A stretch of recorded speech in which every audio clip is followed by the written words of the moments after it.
It is said that the history of a people can be seen in their folk expressions, and indeed, here in Barbados, it is no different.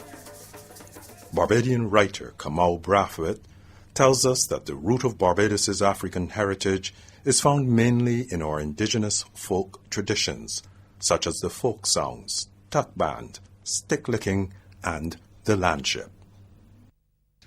Through the stories of the elders in our community, we'll explore vignettes of our cultural legacy, which many of us have seen, but few may truly understand or appreciate.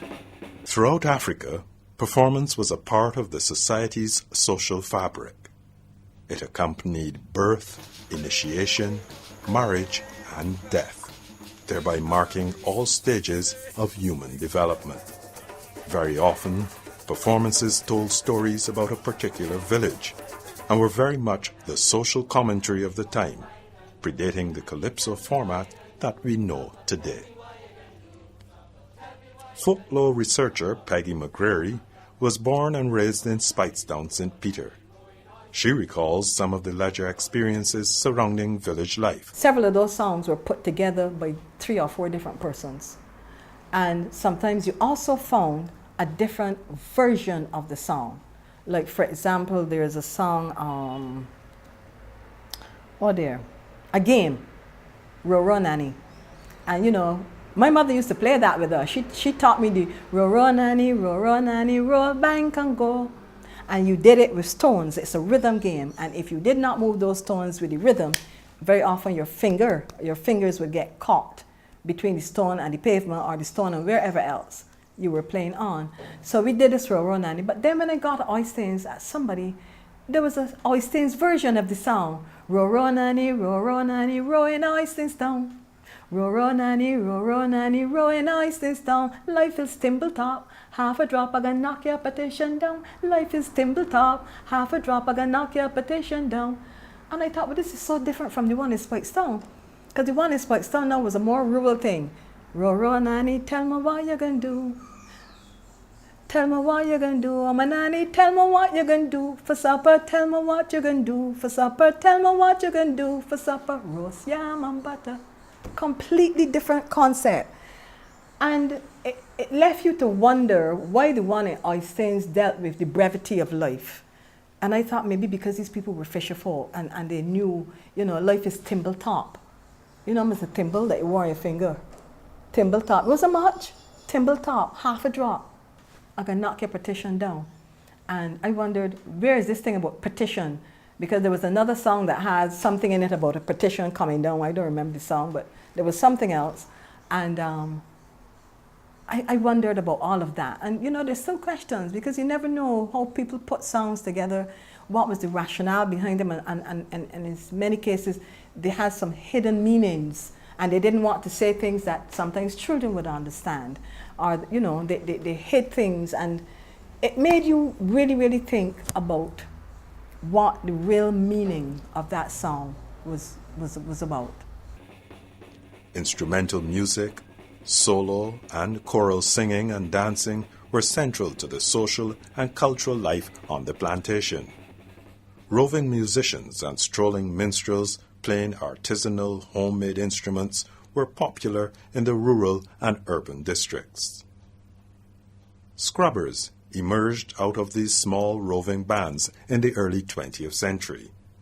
Small groups of musicians would go from door to door throughout the village and the environs, singing at Christmas time mainly, although some remember them appearing at bank holiday excursions and weekend dances.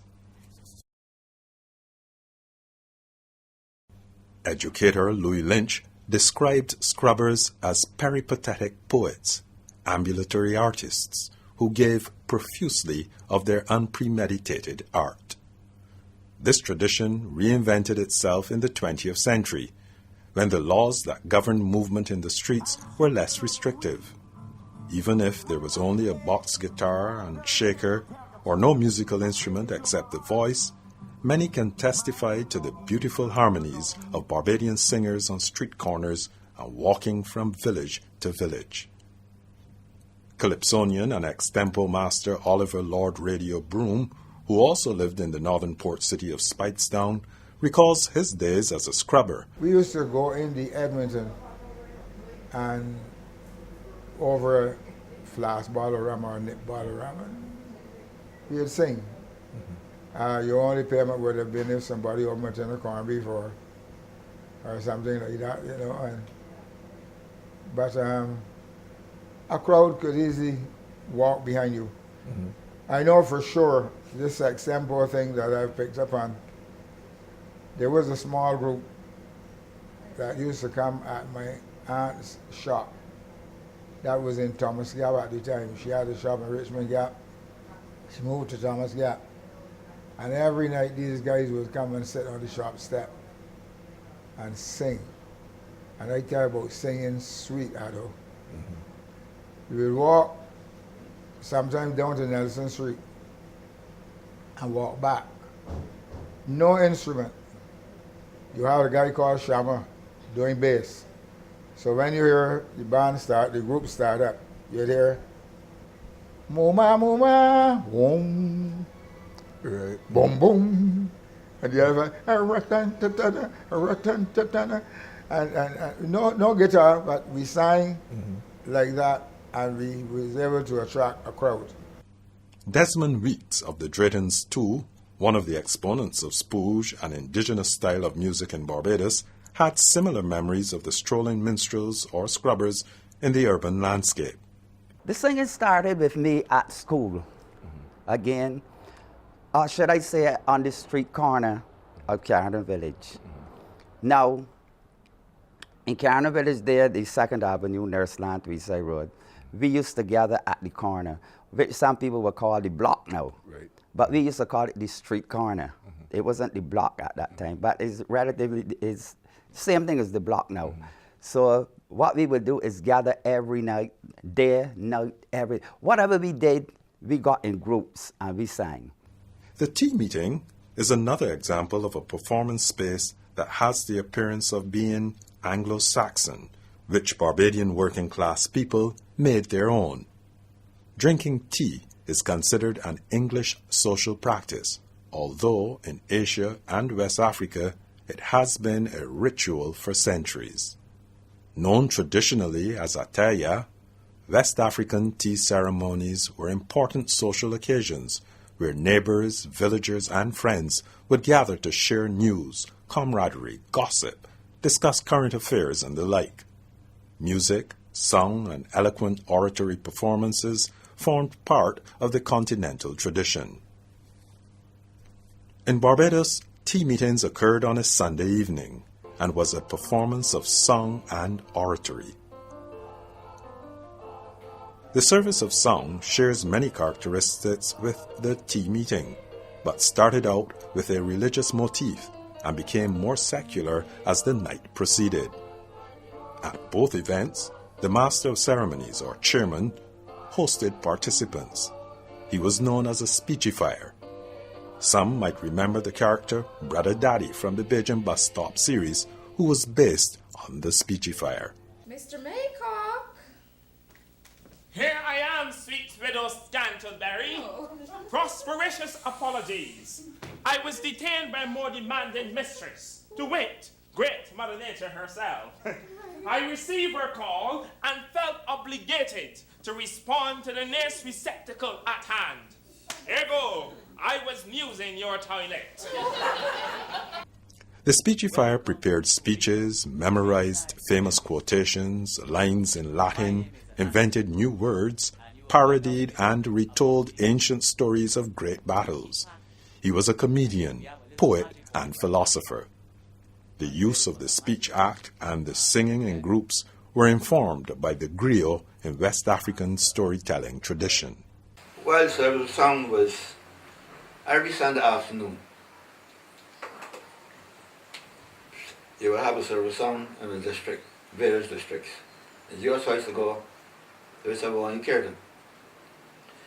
But one of the beauties of the service song was not only songs, but the MCs, they called them chairmen in those days, chairmen.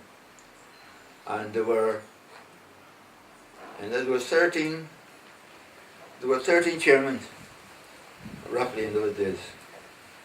I had one to each parish anyhow.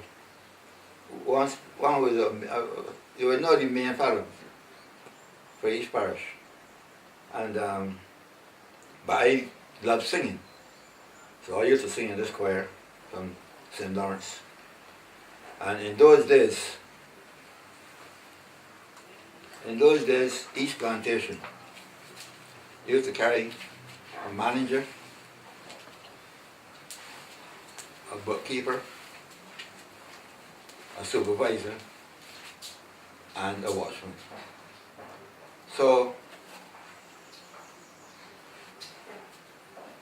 the supervisor at Valentine was just above St. David's.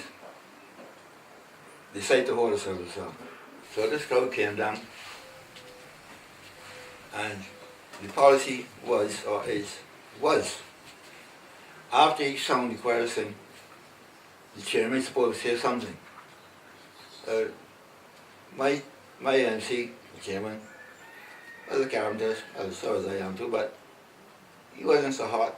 But this band, this crowd from St. John came down with their one chairman from St. John chairman, right? And he was the school teacher or something like it, right educated person. I think he was a school teacher of studies. And he had my MC man getting just repeating himself, you know. So I said, man, I said, Prescott, his name was Prescott. I said, Prescott, what going on? He said, man, I can't do no more. I said, well, after you sing this next song, you give me the wine or the stick you to call it, you know. And as I told you, my mother was an orator with the Mother's Union Affairs. And I had inculcated a few of her speeches, right? As a youngster. Which reminded me of that where reminded me I was young and certain things. Hey, after we sang this song, this chairman came up and, you know, you got to throw it with him. Regardless of what he said, you can get a bit of applause. But he made a mistake by saying, fancy, I, the Christchurch bear, made the St. John bear, come and knock the Christchurch bear out the chair. I said, well, that can't work with me, why make him do it? So I took the thing from the wine, from my chairman after that. And I got up on the platform, well, it wasn't a platform, it was a platform on the table, because I tried to get order, and I couldn't get the crowd cease, you know. He said that, you know, the crowd bawling and that and thing. And I said, well, I take order. It was only when they said, sub silencio, or decorum, in other words. For order is heaven's first law. I got order, and if you throw a pin, you could have heard it. And this table was a table in the yard that he said, you know, if I went up on top of it, you had to hear me, right? And see me too. I got profound silence. I said, imagine what I said this evening. He come down here and sit around the church and be able to cheer. I was afraid of information, and I started to give one of my mother's speeches. And before I could get halfway, he came to me and said, sorry sir. I beg to withdraw my remarks. To the audience, I beg to withdraw my remarks. Because I thought I got a land in St. George. But I know I had one here in Christchurch too. And that was it. And by the time I got off the table, I was surrounded with gifts. When I had a pork chop in the hand to give me, had a ice cream or a sandwich or something. I said, I only one person have two hands. I only one mouth. Many people have forgotten about tea meetings and services of sound. Contemporary MCs use some of the elements of the art of speechifier, the quickness of the tongue, the creation and exploitation of the sounding of words, the mimicry of character, and the parody of reality. The performance that has stayed in the memories of the people and has survived into the 21st century is the tuck band, which also evolved out of the instrumental bands from the enslavement period. Wayne Punka Willock is an expert researcher, practitioner, and conservator of tuck. Now, when the African slaves came over, they could not play their African drums because the plantation owners thought that based on the proximity of various areas, if they were to play their drums, they could communicate with each other in such a way that they could plan a revolt. And so to avoid that type of communication, they banned the use of the African drum on the plantations here in Barbados. And that would be the English. And it was so terrible that a death penalty was attached to anyone caught playing these drums. So as resourceful as we normally are, we had to find a way to express ourselves. Especially on weekends, you finish working hard, you have festive occasions, birthdays and whatnot, and weddings and whatever. And we had to find a way to be able to represent. So what happened is we had the Scottish band years ago on the plantation, and then we had the English regimental band. And in those bands you would have had the kettle drums, or the snare drums as we would call it, and the bass drums in marching band style, and they would have had the other instruments. So what the slaves did was to listen, check out what they were doing, then they set about making similar type drums from indigenous materials, which would then have been like tambourine rods, animal skins, twine, guitar strings, old guitar strings, and so on, to make up the kettle drum and the bass drum. And they would play those drums in such a way that it would sound as if they were copying what the marching band guys were doing. But they found the opportunity to inject into that rhythm the African culture and high life where they would have come from. And that mixture is what we now have as indigenous music, is what we now have as what we call tuk band music. The tuk band was an important component of the traditional celebration of the village for both religious and lay events. In traditional African societies, there was very little division between sacred and secular forms. In fact, they coexisted quite harmoniously. We can see remnants of this worldview in the use of the percussive instruments associated with both. Folk expert Pearson Bellamy, who is associated with establishing the St. John Dramatic and Singing Group, makes very clear links between music of the folk and the churches in the village. We used to play for the church army. Okay. And the Pentecostal church. When they are going out to their meetings, man, these fellas, man, used to make the drum start, man. But not in the sense, not the kind of drum that which you will find that punka players know. Okay. This was one that was made of a barrel, and then you put a goat skin over it. It's a homemade drum.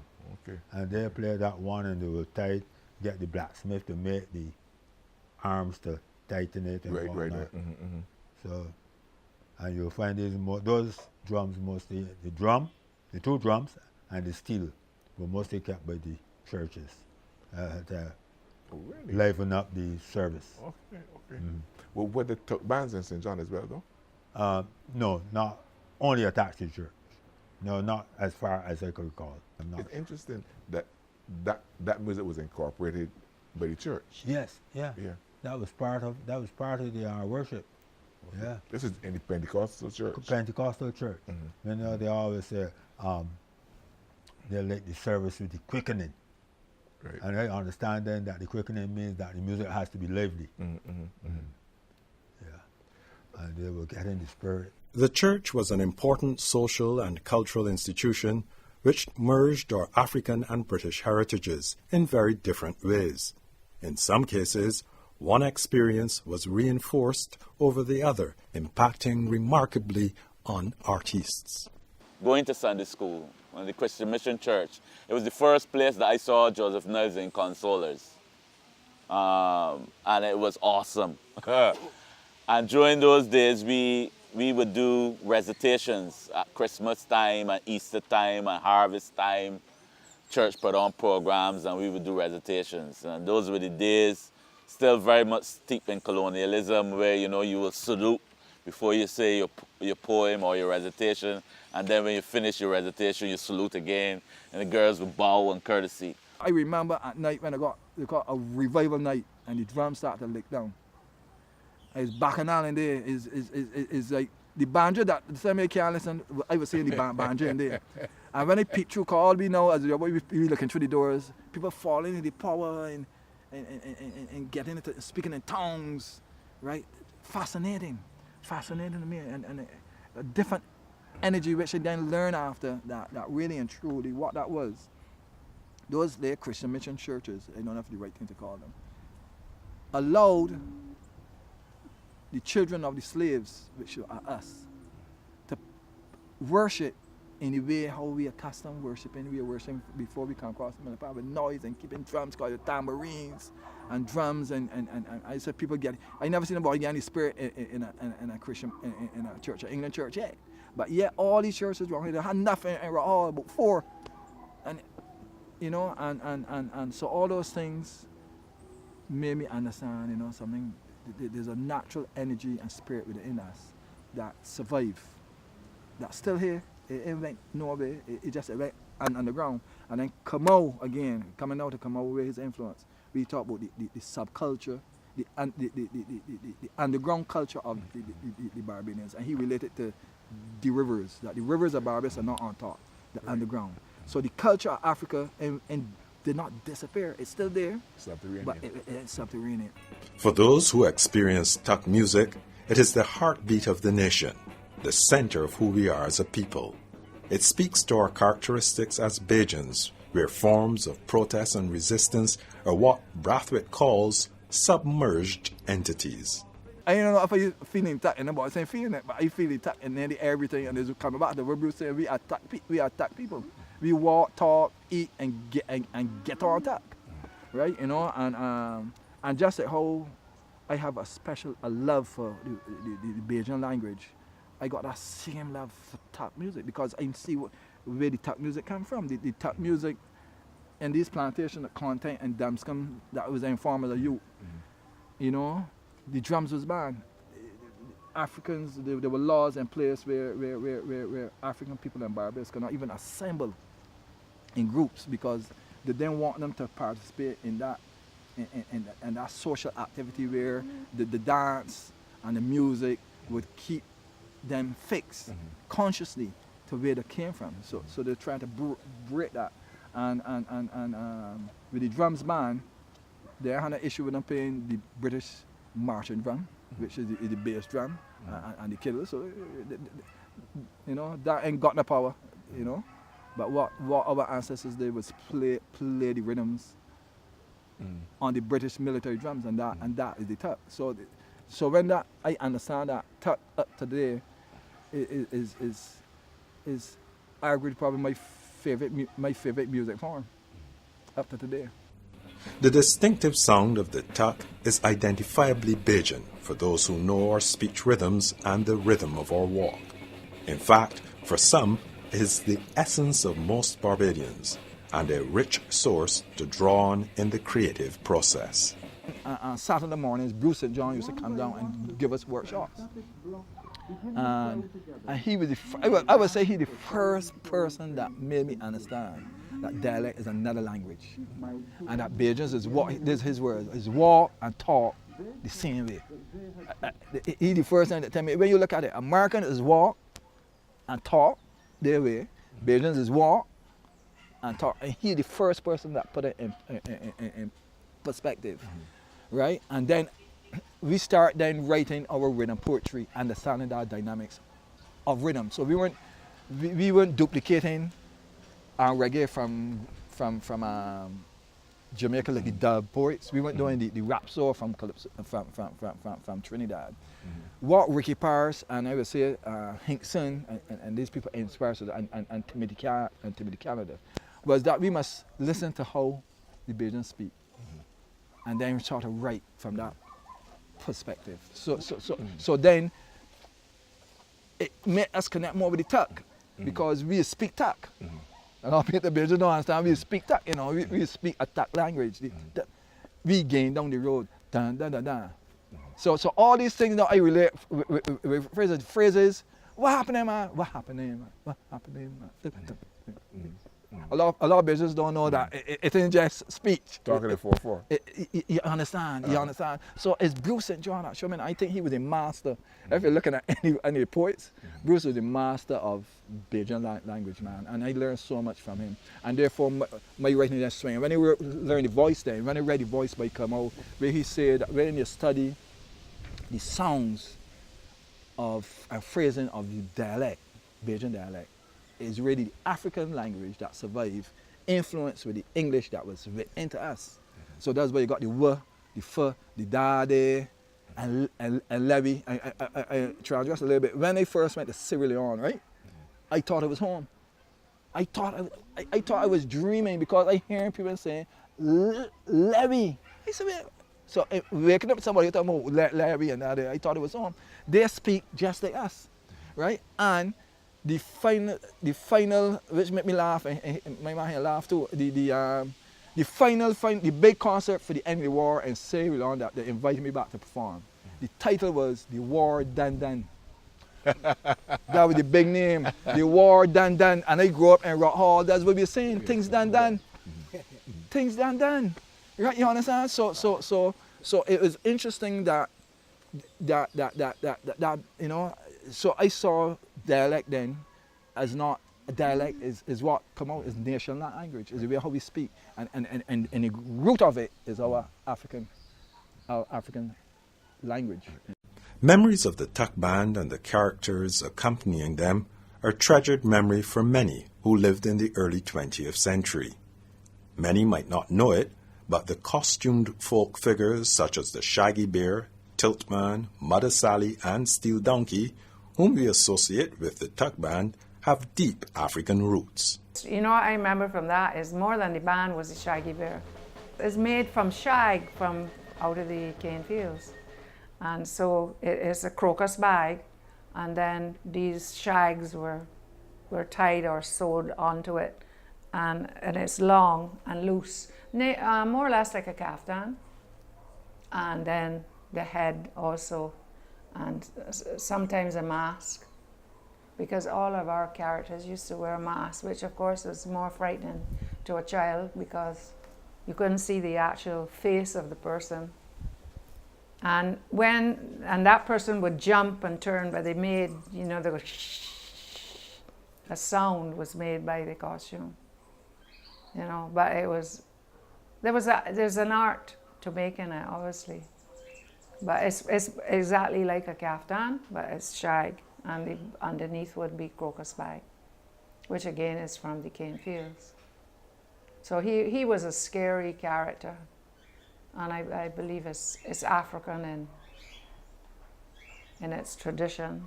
The masked character of the Shaggy Bear reminds some of the West African Igbo Igungun, or a fraternal secret society that revered the ancestors.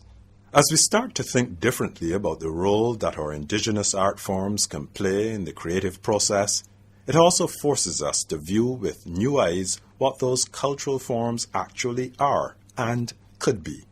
It also leads us to appreciate the possibilities of our folk heritage in new ways. Take, for example, stick licking, an ancient African martial arts form, at the core of which is rhythm, movement, performance, agility, and grace. Stick licking or stick fighting has survived on many of the islands of the Caribbean. However, the style of fighting and ritual that begins the fight is different on each island. It is a means of self-defense, primary means of self-defense. It was a form of fighting practice in Africa by several African ethnic groups that came to the Caribbean. The Angolans, more than about roughly half the enslaved Africans brought to the Atlantic, across the Atlantic, were from Angola, right? And they had a system of stick fighting. A lot of them were cattle herders, and they do stick fighting to defend themselves and sometimes to guide the cattle, right? So the bull would lead the herd, and if you wanted the bull to change direction, they had a way of pelting the stick to just graze in its face and change its direction, that kind of thing. But they fought with the sticks and it was a marker of masculinity and status. So the Angolans, a man would never leave home without his stick, right? It was not only for protection, but it was a status symbol also. And then we had other groups, the Ashanti, the Dahomians, all had, the Igbo, all had their different stick fighting systems. And so when the enslaved Africans came to the Caribbean, it is thought by a lot of people that in such a hostile environment that they found themselves in, one of the cultural activities that they would have preserved would be the self-defense methods, right? You are placed now in a foreign land where with different ethnic groups. You don't understand the language of the people that brought you here. You don't understand the language of the people that you're on the plantation with and everything. So if some people feel, and I agree with them, that they would have clung to certain cultural activities and self-defense would have been a primary one. So I think it was primary self-defense to begin with. And it was also a marker of masculinity. One of the things that happened to male Africans when they came here was that the usual markers of masculinity were denied them. Property, ownership of property, control over your females, your spouse and your children, and things like that were denied the Africans. And we find that generally when you have groups of men who are denied the usual markers of masculinity, they then rely on their bodies to portray their masculinity, and often through sport and often through martial arts. Although we have moved away from the plantation and village life, many of our indigenous expressions are rooted in its legacy.